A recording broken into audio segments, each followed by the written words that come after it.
नमस्कार, मैं लालजी प्रसाद। स्वागत है आपका आरा हिंदी स्कूल में। चलिए आज की क्लास में क्या बात करेंगे। आज की क्लास में बात करेंगे पाठ 4 और काव्य खंड से पाठ 4 है स्वदेशी, उसके बारे में आज हम बात करेंगे। नेक्स्ट बढ़ते हैं और आज की जो क्लास हम कर रहे हैं और इसमें क्या देखेंगे, इस क्लास में देखेंगे कवि परिचय, भावार्थ, अभ्यास और PYQ। सबको एक ही क्लास में ख़त्म करेंगे, इसलिए आप थोड़ा सा धैर्य बनाकर ज़रूर रखिएगा, क्योंकि क्लास में धैर्य बहुत ज़रूरी हो जाता है कुछ सीखने के लिए। आइए सबसे पहले बात करते हैं कवि परिचय। आपको मालूम है स्वदेशी के जो कवि हैं, काव्यकार हैं, कौन है वो? भाई प्रेमघन हैं। और इनका परिचय देख रहे हैं तो प्रेमघन का सबसे पहला जो आप अपना पाठ जब खोलेंगे तो सबसे जो पहली पंक्ति ऊपर आपको दिखेगी, यही दिखेगी। प्रेमघन जी भारतेंदु युग के महत्वपूर्ण कवि थे। सबसे पहली बात आपको याद रखना है कि ये किस युग के कवि हैं, एक सवाल यहीं से बनता है। तो भारतेंदु युग से। प्रेमघन किस युग से आते हैं? भारतेंदु युग। और भारतेंदु युग किस में आता है? आपका आधुनिक युग में। आधुनिक काल या युग, आधुनिक काल का एक युग है, कालखंड है। कौन सा है? भारतेंदु युग, पहला ही। चलिए ठीक है, आगे बढ़ते हैं। इनका जन्म सबसे ज़रूरी याद रखना है कि जन्म कब हुआ? तो 1855 में जन्म हुआ है और मृत्यु कब हुई है? 1922 में। प्रेमघन 1855, घन 55, ठीक है, ऐसे याद रखना है। प्रेम कब होता है भाई? 18 की उम्र में होता है, 5 बार भी हो जाता है। आपको जैसे अपना याद रखना, याद करिए, बट ऐसे ज़रूर कुछ तुक बनाइए, मिलाइए। प्रेम घन यानी प्रेम 18 की उम्र में 5 बार, ठीक है। हालांकि किसी को एक बार भी नहीं होता है तो किसी को मिलता भी नहीं है, ऐसा कोई बात होती है। तो आप ऐसा याद रख सकते हैं, कुछ भी बनाइए इसको। 1822 ज़रूरी नहीं है, बस ज़्यादातर पूछता है जन्मकाल, कभी कभी पूछता है। तो आइए, जन्म स्थान कहाँ है? तो मिर्ज़ापुर, उत्तर प्रदेश। मिर्ज़ापुर कहाँ पड़ता है भाई? UP में है आपका मिर्ज़ापुर, और यहाँ गया भी हूँ मैं। ये काव्य और जीवन दोनों क्षेत्र में भारतेंदु हरिश्चंद्र को अपना आदर्श मानते थे। एक सवाल यहाँ से आएगा कि प्रेमघन किसको अपना आदर्श मानते थे? तो भारतेंदु हरिश्चंद्र को, ठीक है। भारतेंदु हरिश्चंद्र आधुनिक हिंदी के लिए बहुत कुछ किया है इन्होंने। कहिए कि एक मार्गदर्शक का काम किया है भारतेंदु जी ने। वे निहायत कलात्मक और अलंकृत गद्य लिखते थे। कैसा गद्य? अलंकृत। बस ये विशेषता है, इतना बस जान लीजिए। जो याद रखना है ये याद रखना है। मिर्ज़ापुर 1855, भारतेंदु युग। 1874 में उन्होंने मिर्ज़ापुर में रसिक समाज की स्थापना की। आपको बताना है कि रसिक समाज की स्थापना कौन किया, तो बताना है प्रेमघन। प्रेम यानी रसिक होता है। जो प्रेमी होते हैं कैसे होते हैं? रसिक होते हैं। आपको ऐसे याद रखना है। तो रसिक, प्रेम से रसिक को जोड़ना है। और सबसे इम्पोर्टेंट चीज़ है ये डेट 1874, ठीक है। 1874 में रसिक समाज का स्थापना कौन करते हैं भाई? समाज की स्थापना ये मिर्ज़ापुर में करते हैं प्रेमघन जी। आइए आगे बढ़ते हैं। कुछ ज़्यादा इनके बारे में है नहीं, बस थोड़ा सा ही है। पत्रिका संपादन इन्होंने किया है। तो आनंद कार्यविति, भाई मासिक पत्रिका आनंद, कादम्बनी होनी चाहिए। कार्यविति कहाँ से? कार्यविति, आनंद कार्यविति और नागरी नीरद साप्ताहिक पत्र, ये है मासिक पत्रिका और ये है नागरी नीरद साप्ताहिक पत्रिका। पत्रिका का मतलब समझते हैं ना? ये पत्रिका हंस, आप पढ़े होंगे शायद हंस। अब तो कहाँ हंस पढ़ने को मिलता है। आपके स्कूल में अगर ज़रूर कहीं ना कहीं आप पत्रिका देखे होंगे, जिसमें बहुत सारा कवियों का कुछ चीज़ एक्टिविटीज़ उसमें मेंशन रहता है, दिया गया रहता है, तो बताया गया। तो उस तरह की पत्रिका होती है। हर महीने का होता है, कोई साप्ताहिक भी होता है, यानी हर सप्ताह को निकलने वाली एक पत्रिका होती है। और एक माह और एक 3 माह भी और एक साल में भी निकलती है, ऐसे अलग अलग। वे साहित्य सम्मेलन के कलकत्ता अधिवेशन के सभापति थे। तो ये सवाल बनेगा कि प्रेमघन किस अधिवेशन के सभापति रहे? तो कलकत्ता अधिवेशन के, ठीक है। और ये भी पूछ देगा कि बताइए कि कलकत्ता अधिवेशन के सभापति कौन रहे, तो प्रेमघन रहे हैं। और उनकी जो रचनाएं हैं प्रेमघन सर्वस्व नाम से संग्रहित है। ये जो भी इन्होंने लिखा है, कविताएं जो इन्होंने किया है, जो कुछ भी या नाटक कुछ भी किया है, तो ये किस नाम से संग्रहित किया गया है, एक साथ प्रेमघन सर्वस्व। आइए आगे बढ़ते हैं। प्रेमघन निबंधकार भी हैं, निबंध लिखे हैं, नाटक भी लिखे हैं और कवि समीक्षक भी रहे हैं। कवि तो रहे ही। नाटक कौन सा, देखिए भारत सौभाग्य, प्रयाग रामगमन उन्होंने लिखा, ठीक है। तो दो नाटक नाम याद रखना, भारत सौभाग्य और प्रयाग रामगमन। और काव्य यानी कविता जो लिखे हैं, जीर्ण जनपद, और ये रचना है और इसमें बहुत सारी कविताएं हैं, जीर्ण जनपद। और इसमें आपको ग्रामीण जो जीवन है, ग्रामीण जीवन को इन्होंने इसमें दर्शाया है, यथार्थ रूप में बताया, जैसा गांव उस वक्त में दिखा इनको, उसी को उसी रूप में रखा इसे रचना में, जीर्ण जनपद, ऐसे याद रखेंगे। प्रेमघन ने काव्य रचना अधिकांशतः ब्रजभाषा और अवधि में। सवाल बनेगा कि बताइए कि ये इनकी भाषा क्या है, तो अवधि और ब्रज देगा तो दोनों एक ही साथ देगा, और नहीं देगा तो ज़्यादातर ये ब्रज देगा। और उनके काव्य में लोक उन्मुखता एवं यथार्थ परायणता का आग्रह है, यानी लोक उन्मुखता और यथार्थ की बात ये करते हैं, यानी जो आम लोग है, लोक जीवन की ये बात करते हैं, यथार्थ रूप में उसे प्रस्तुत करते हैं, ये इनकी विशेषता है। और आगे चलते हैं। इन्होंने राष्ट्रीय स्वाधीनता की चेतना को अपना सहचर बनाया, यानी ये कहा जाए कि भारतेंदु युग की जो कवि रहे हैं प्रेमघन, ये इनके अंदर किस की भावना रही है, तो राष्ट्रीय भावना रही है, यानी राष्ट्रीय स्वाधीनता, ये याद रखना बहुत इम्पोर्टेंट, ये जो है लाइन है इतना। राष्ट्रीय स्वाधीनता प्रेमघन से उत्प्रोत रहे हैं, इनके अंदर राष्ट्रीय भावना रही, एवं साम्राज्यवाद तथा सामंतवाद का विरोध किया। साम्राज्यवाद और सामंतवाद का मतलब होता है कि जैसे पहले के समय में कुछ लोगों के हाथ में ही देश का जो बागडोर रहा, संपत्ति ज़्यादा उन्हीं के हाथ में रहे, ज़मींदार पहले रहते थे, राजा महाराजा हुए, अलग अलग छोटे छोटे खंडों में वो अपना वर्चस्व जमा के रखे थे, ज़मींदार होते थे, बहुत सारे खेतों के मालिक होते थे। उस वक्त धन जिसके पास ज़्यादा रहता था तो वो शोषण करता था आम लोगों को, तो उसको क्या बोला जाता था, सामंत बोला जाता था, ठीक है।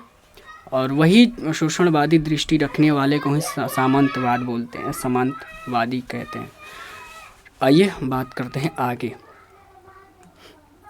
और आगे आप देख रहे हैं प्रेमघन सर्वस्व से संकलित दोहों का यह है गुच्छ है। अब स्वदेशी शीर्षक के अंतर्गत यहाँ पर प्रस्तुत किया है, तो अब आपको ये याद रखना है कि स्वदेशी जो कविता है ये कहाँ से ली गई है, तो प्रेमघन सर्वस्व, और प्रेमघन के नाम से देखिए, प्रेमघन नाम है और इसी प्रेमघन सर्वस्व से संकलित स्वदेशी जो कविता है, मैंने बताया ना कि काव्य एक ही है इनका, क्या नाम है उसका, प्रेमघन सर्वस्व। और इस प्रेमघन सर्वस्व में जो है स्वदेशी जो कविता है ये दी गई है वहाँ पर। चलिए पीछे एक बार देखिए, यहाँ पर ये जो दिया है ना, कहाँ पर भारत कहाँ दिया, हाँ, उनकी रचनाएं प्रेमघन सर्वस्व नाम से संग्रहित है, यानी जो भी कविताएं इन्होंने किया जो कुछ, तो प्रेमघन सर्वस्व। और जो आपकी जो कविता यहाँ पर स्वदेशी लगी है वो कहाँ से है, इसी से, प्रेमघन सर्वस्व से। स्वदेशी का मतलब ही हो गया कि मतलब अपना देश, स्व यानी अपना देश। और आइए देखते हैं आगे। नवजागरण की भावना तो इनमें रही है, और ये नवजागरण का स्वर मुखरित है दोहा, इन दोहों में नवजागरण की बात की गई है, यानी फिर से नया जागृति की बात की गई है, नयापन लाने की बात की गई है।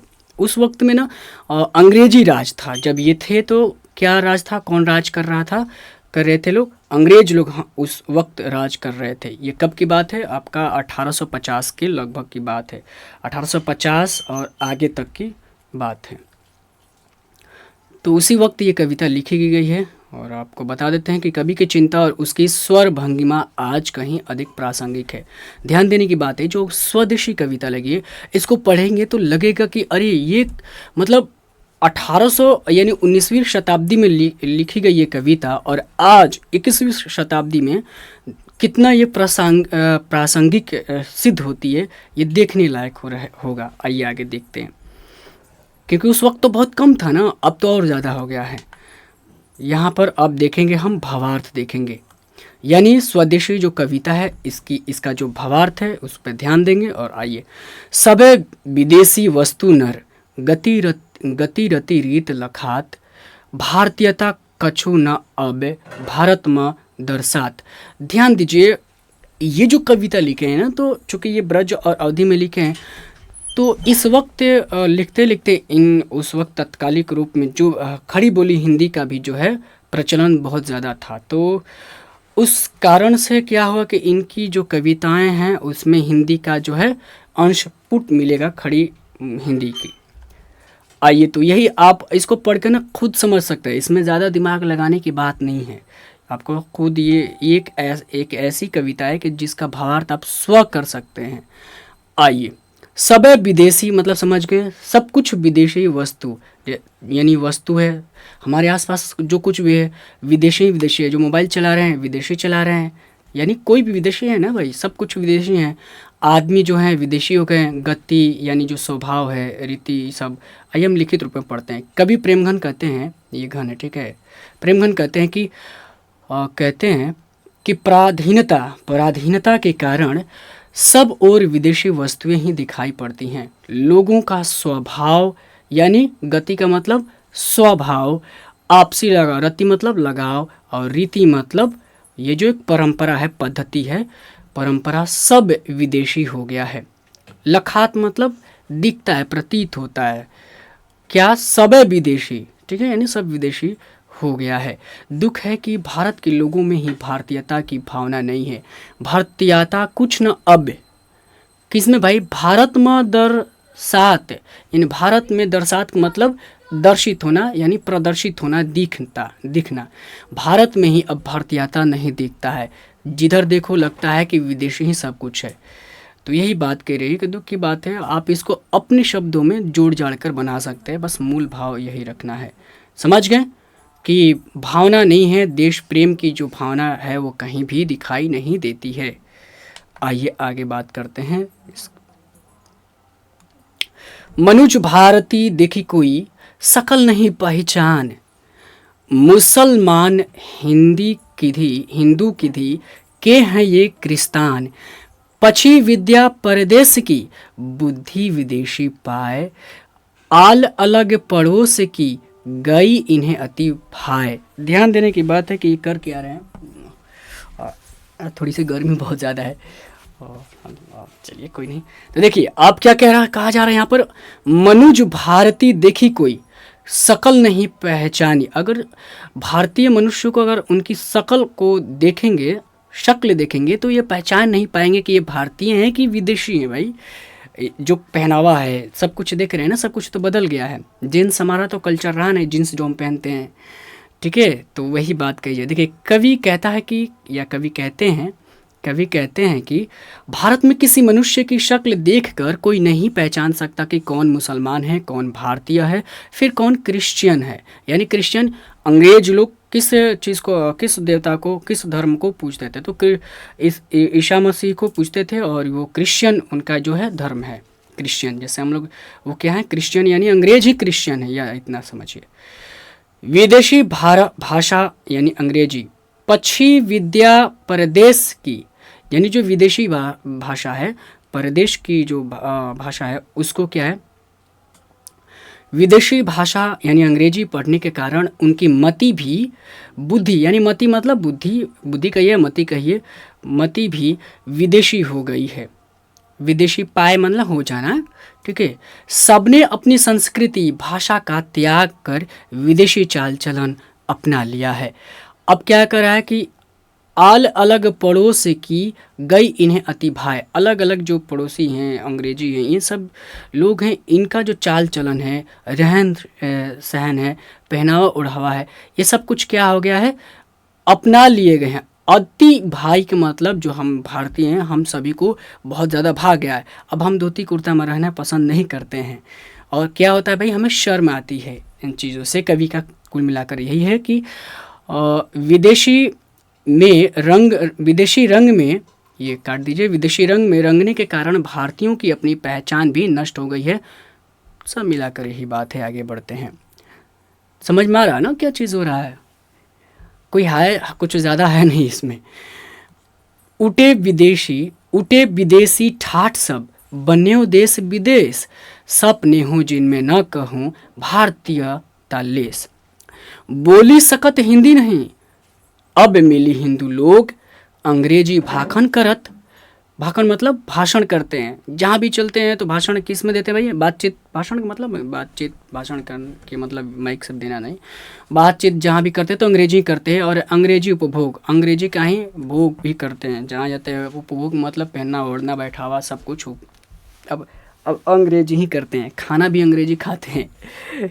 अंग्रेजी अब तो फ़िलहाल उस वक्त अंग्रेज़ों की राज था ना, अंग्रेज़ों का राज रहा ना, तो उस अंग्रेज़ों को टारगेट किया गया है, क्रिश्चियन को टारगेट किया गया। बट अब देखेंगे तो अब केवल अंग्रेज ही नहीं बल्कि अलग अलग, जैसे चाइनीज़ हो गए, जापानीज़ हो गए, कोरियन हो गए, अलग अलग जो देश के लोग रहे, विदेशी जो लोग हैं, हमारे भारतीयों हमारे ऊपर यानी भारत में अपना पैठ जमा चुके हैं, हर क्षेत्र में जमा चुके हैं।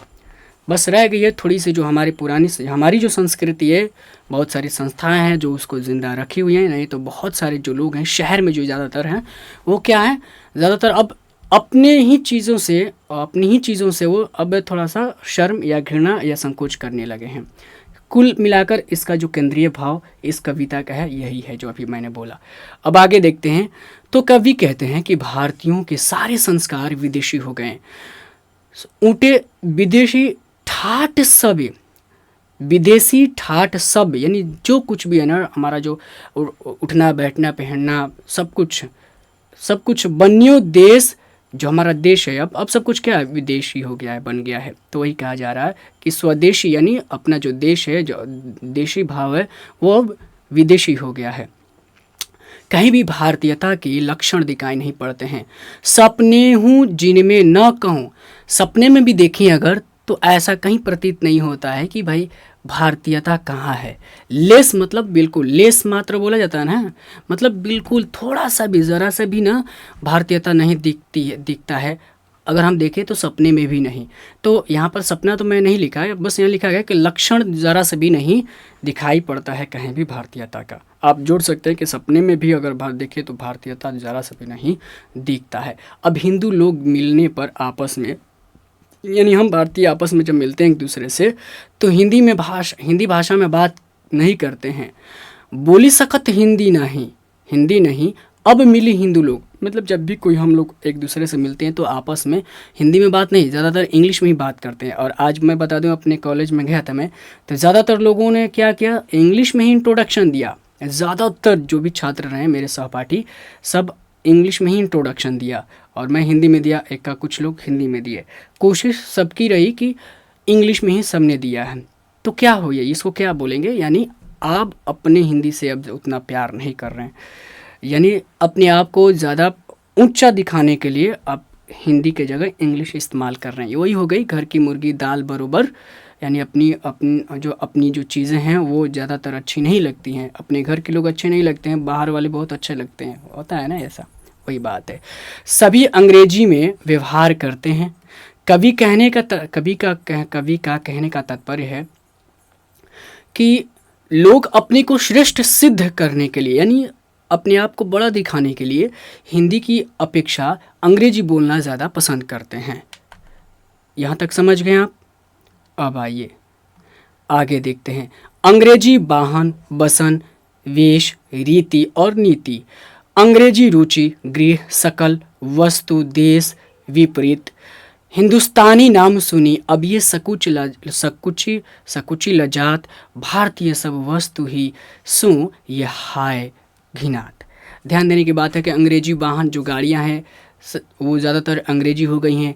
बसन, रहने के जो हम जो रहते हैं, वसन मतलब वस्त्र, वेश यानी जो पहनावा ओढ़ावा है, या जो हम कुछ भी अपना लुक्स बना के रखते हैं, रीति रिवाज जो कुछ है, नीति हमारी जो परंपरा है, हमारा जो नियम कानून है, आइए, कहते हैं कि भारतीयों को अंग्रेजी वाहन, वस्त्र, वेश भूषा, घर, यहाँ तक कि रीति रिवाज और विचार भी अंग्रेजी अच्छे लगने लगे हैं। इतना ही नहीं, ये हिंदुस्तानी नाम सुनते ही संकोच करते हैं। हिंदुस्तानी नाम सुनी, अब ये सकुची लजात, यानी सकुचाते हैं, लजाते हैं। कौन भाई? तो हम हिंदुस्तानी लोग, ठीक है, शर्माते हैं। उन्हें उन्हें हिंदुस्तानी कहलाने में लज्जा आती है। स्वदेशी वस्तु देखकर नाक भौं सिकोड़ने लगते हैं, घिनाने लगते हैं। वही कहता है ना कि भारतीय सब वस्तु ही, मतलब भारत के किसी भी वस्तु को अगर उनसे जोड़ा जाए, यानी भारत के लोगों से ही भारत की बात जोड़ी जाए, तो वो उससे घिनाते हैं, दूर भागते हैं। यही कहने का मतलब है। अब आइए देखते हैं। देश नगर बानक बनो, सब अंग्रेजी चाल, हाटन में देखूं भरा सब अंग्रेजी माल। जिनसो संभाल सकत नहीं तन की, धोती ढीली ढाली, देश प्रबंध करेंगे वे यह कैसी खाम ख्याली। ध्यान देने की बात है कि इसमें नेताओं की थोड़ी सी नेताओं की आलोचना की गई है यहाँ पर, और बताया गया कि जो बाज़ार है सब कुछ तो अब विदेशी हो गया है, वहाँ पर सब माल तो विदेशी बिक रहा है, हिंदुस्तानी दिख ही नहीं रहा है। कवि कहते हैं कि भारतीय शहरों के बाज़ारों में सभी विदेशी व्यापारी हो गए हैं, और यहाँ तक कि सबके चाल चलन में अंग्रेजीपन आ गया है। और बाज़ारों में अब केवल अंग्रेजी माल ही दिखाई पड़ते हैं। हाटन में देखें, जब कहते हैं कि मैं जब देखता हूँ बाज़ारों में, हाट मतलब बाज़ार, देखता हूँ, कभी कहते हैं कि मैं जब बाज़ारों को देखता हूँ तो भाई वहाँ पर सब अंग्रेजी माल, सब कुछ तो देख रहे हैं कि अंग्रेजी माल बिक रहा है। जिन नेताओं से शरीर की ढीली ढाली भारतीय धोती संभाली नहीं जाती है, वो देश का शासन प्रबंध संभालेंगे, यह कैसी कोरी कल्पना है भाई। आप अपना धोती नहीं संभाल पा रहे हैं तो फिर अब कैसे इस देश को संभालेंगे, जिस पर विदेशी आक्रमणकारियों का यहाँ पर राज्य चल रहा है, उनका वर्चस्व बना है। तो फिर आप कैसे करेंगे, आप इस देश को कैसे संभाल पाएंगे। यानी उस पर तो कटाक्ष किए हैं एक तरह से कि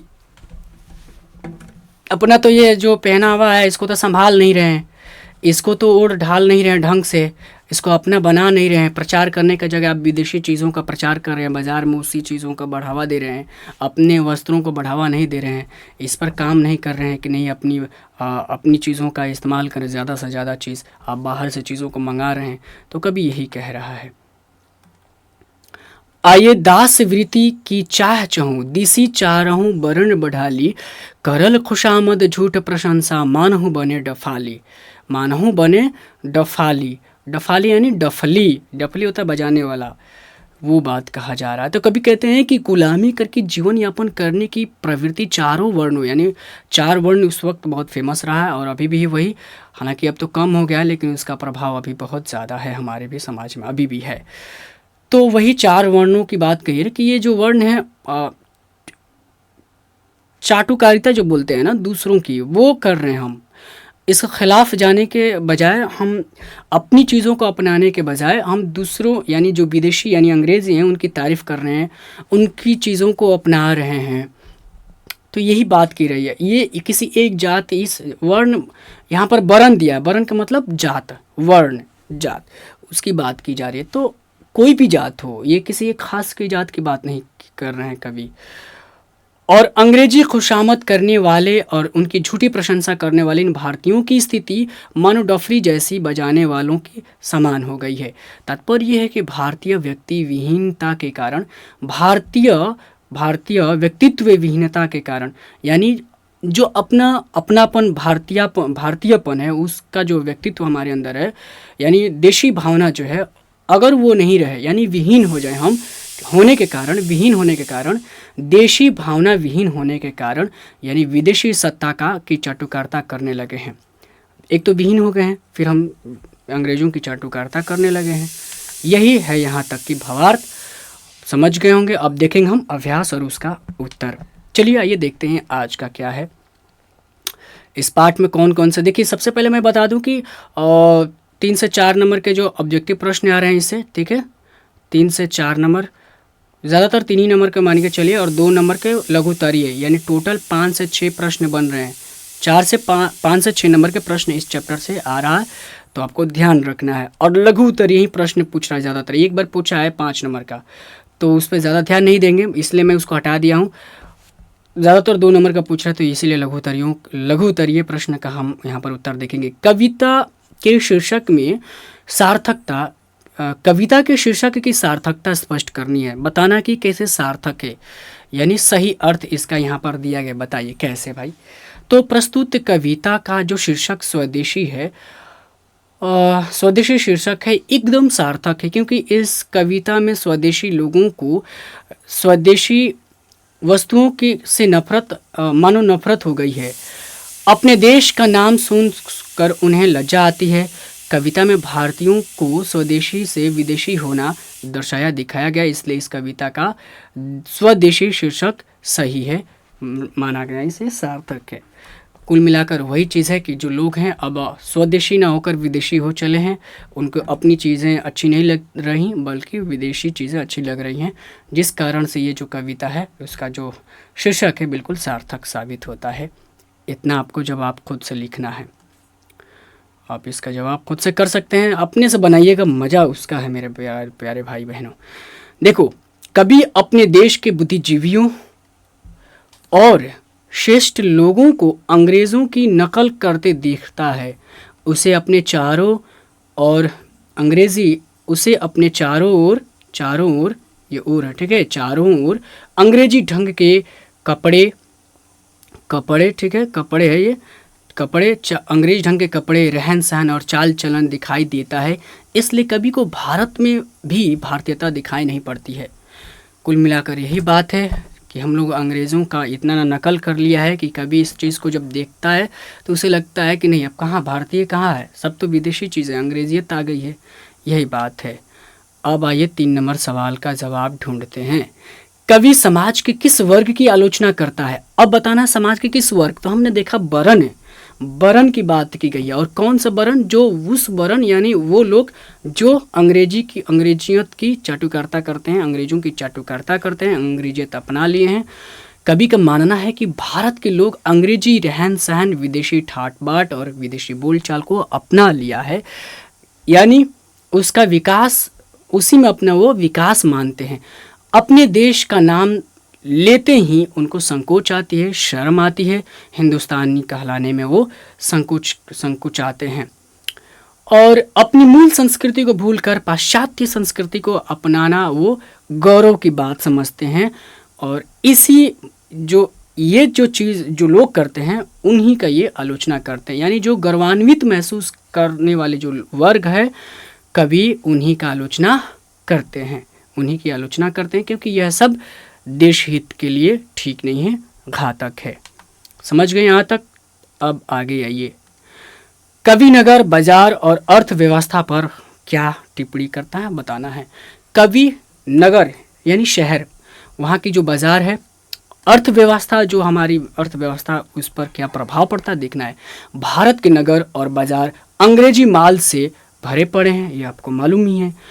अब गांव, ये वह ठीक है, वह मानिए इसको, गांव और नगर के लोग स्वदेशी वस्तुएं यानी खुद का जो अपना निर्मित है, स्वनिर्मित वस्तुओं का तिरस्कार करते हैं, उसको अब ज़्यादा नहीं अपनाते हैं, और विदेशी वस्तुओं का इस्तेमाल करना गौरव की बात समझते हैं। इसका दुष्परिणाम यह है कि हमारा सारा धन धीरे धीरे विदेशों में जा रहा है, धीरे धीरे है, ठीक है, 2 बार धीरे धीरे मान लीजिए, 2 बार विदेश में जा रहा है, और हमारी जो अर्थव्यवस्था है वो चरमरा रही है, उस पर बहुत प्रभाव पड़ रहा है। और देखिए, ज़्यादातर होगा ना कि अगर हम दूसरों की चीज़ों को खरीद कर इस्तेमाल खरीदेंगे ज़्यादा से ज़्यादा, तो जो पैसा हमारे पास है, जो मेहनत करके रखे हैं, वो क्या हो रहा है, धीरे धीरे दूसरे देश में जा रहा है ना। जो भी कंपनियां हमारे देश में आई हैं वो क्या कर रही हैं, यहाँ से पैसा ले जा रही हैं अपना सामान बेचकर, हम केवल खरीद रहे हैं, अपना उत्पादन नहीं कर रहे हैं। आगे आइए सवाल देखते हैं 5 नंबर। नेताओं के बारे में कविवर प्रेमघन की क्या राय है, बताना है। तो कहते हैं कि देश के नेता, देश के मार्गदर्शक भी, यानी जो देश के नेता क्या हैं, देश के मार्गदर्शक हैं, और वे भी स्वदेशी वेशभूषा बोलचाल से परहेज करने लगे हैं। अपने देश की सभ्यता संस्कृति को बढ़ावा देने के बजाय पाश्चात्य सभ्यता से स्वयं प्रभावित हो गए हैं और उनसे भारतीय अपनी जो स्वनिर्मित उत्पादित वस्त्र हैं, एक इस तरह से समझिए कि जो वस्त्र है, पहनावा है, ओढ़ावा है, उसको तो ये संभाल नहीं पा रहे हैं, उसको तो लोगों में फैला नहीं रहे हैं, जागरूक नहीं कर रहे हैं कि अपनी अपनी अपनी चीज़ों का इस्तेमाल करें, अपने वस्त्रों का इस्तेमाल करें, खुद से निर्मित करें। उसका बढ़ावा देने के बजाय विदेशी चीज़ों का बढ़ावा दे रहे हैं। तो वही कह रहे हैं कि उनसे तो खुद का जो है ढीली ढाली धोती संभलती नहीं है, फिर ये लोग यानी ये नेता फिर कैसे अपने देश को संभाल पाएंगे, यही बात कह रहे हैं। आइए अब आगे देखते हैं 6 नंबर पर। कवि ने डफली यानी डफाली यहाँ पर दिया होगा, डफाली किसे कहा है और क्यों कहा डफाली यानी डफली। कवि ने भारतीय उन लोगों को डफली, कवि ने भारत के उन लोगों को, ठीक है, या भारतीय सीधे कहिए कि भारत के उन लोगों को डफली कहा है। कह रहा है कि किसे कहा है, तो उन लोगों को डफली कहा है जो भारतीय वर्ण व्यवस्था को मानते हैं और क्योंकि ये लोग गुलामी करके ही जीना चाहते हैं, अंग्रेज़ों की खुशामद करते हैं तथा अपने स्वदेशी वस्तुओं की झूठी प्रशंसा करते हैं कि नहीं अपना चीज़ बहुत अच्छा है, इसका इस्तेमाल करिए, पर ये कोई ज़मीनी स्तर पर कोई बढ़ावा नहीं देते हैं। हालांकि ऐसा नहीं है, कुछ चीज़ें हैं स्वदेशी बढ़ावा बहुत दी गई है। चूँकि ये तो कविताएं बहुत कब की लिखी गई है ना ये कविता, तो कुछ चीज़ें आज प्रासंगिक भी है और कुछ चीज़ें नहीं भी हैं। चलिए यहाँ तक समझ गए 6 नंबर का जवाब। अब देखेंगे PYQ। मैंने 5 नंबर का सवाल नहीं रखा है, एक सवाल है आपका वहाँ पर प्रसंग व्याख्या करने के लिए। तो इससे पहले ही जो हमारी क्लास हो चुकी है, ठीक इसके पीछे आप देख लीजिएगा कि जब भी भावार्थ पूछे, सब प्रसंग पूछे, तो उसका कैसे जवाब देना है ज़रूर देखिएगा। ठीक है, आइए और हम देखते हैं PYQ।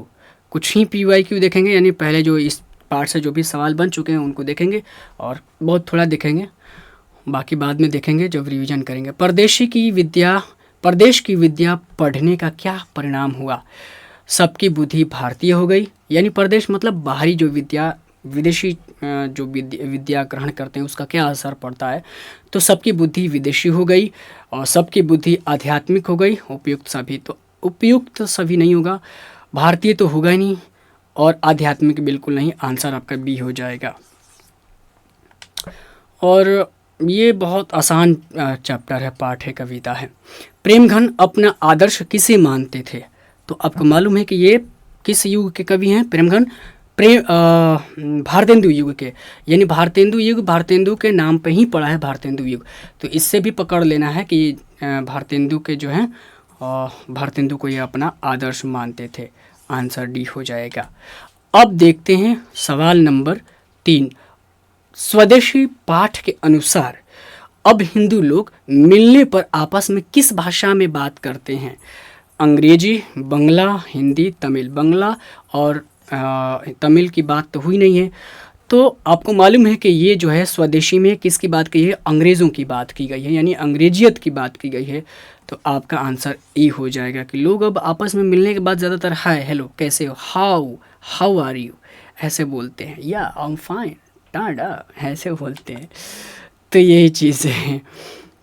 तो स्वदेशी कविता चूँकि क्या ही कर सकते, जब गवर्नमेंट ये ऐसी हालात बना दिए कि सरकार ही ऐसी कर दी है, हालात कर दिए कि भाई आपको अंग्रेज़ी पढ़ना ही पढ़ना पड़ता है। हर जगह देखिए, जहाँ देखिए इंग्लिश ही बात, क्या भाई।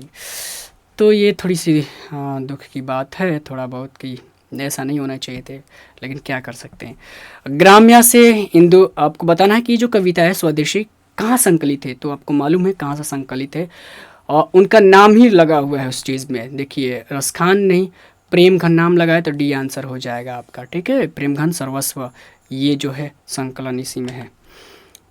और हिंदुस्तानी नाम सुनी, अब ये पंक्ति हिंदुस्तानी नाम सुनी, ये जो पंक्ति है सकुचात जो होता है ना, ये आगे है पंक्ति सकुचात, ये पंक्ति किस कविता से ली गई है बताइए। तो भारत माता तो है नहीं। हिंदुस्तानी नाम सुनी, जब हिंदुस्तानी नाम आ जाए तो समझ जाइए कि स्वदेशी यानी स्व की बात, ये डी आंसर हो जाएगा आपका।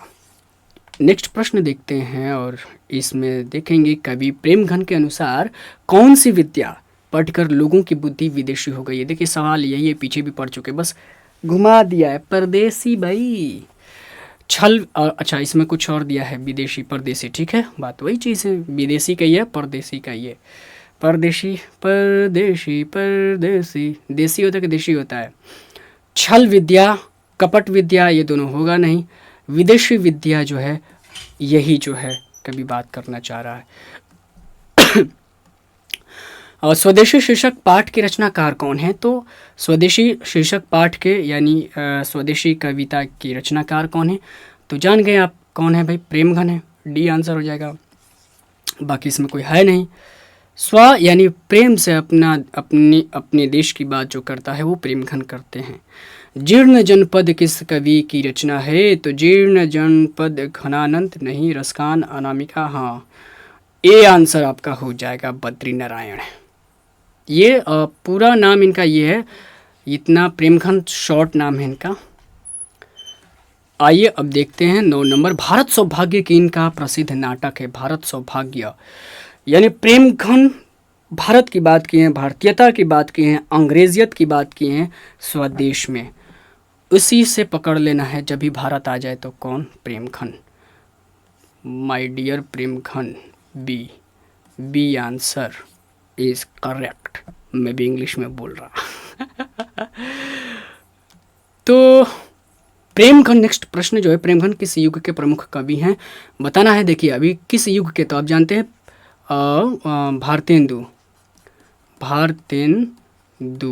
भारतेंदु युग।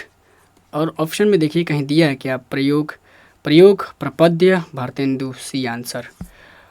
अब ये पूछ दे, हालांकि पूछेगा नहीं, ये आपको याद रखने का, भारतेंदु युग किस में आता है? तो आधुनिक काल में आता है। चलिए यहाँ पर, तो यहाँ पर बस 10 ही PYQ रखा था मैं, बाकी और भी है 10-15 और भी है।